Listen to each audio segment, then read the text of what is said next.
i te otinga o te kehe, kua hora katoa ngā taunakitanga, kua rā popotohia e te kai whakawā ngā kehe e rua. Kua haere te hunga whakawā ki tō rātou ruma, ki te whakarite mena i whaihara he hara kore rānei te whakatuaki.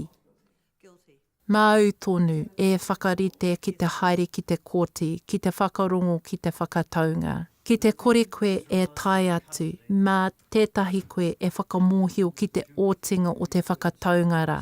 He maha pea ngā hara kua uhia ki runga i te tangata. Ka āta wānganga hia, ia hara e te hunga nei, ka puta he whakataunga mō ia o auahara i kitea. Ko te otinga atu, ka kia i hara i tēnei āhuatanga, i hara i tēnei, engari kāre i hara i konei.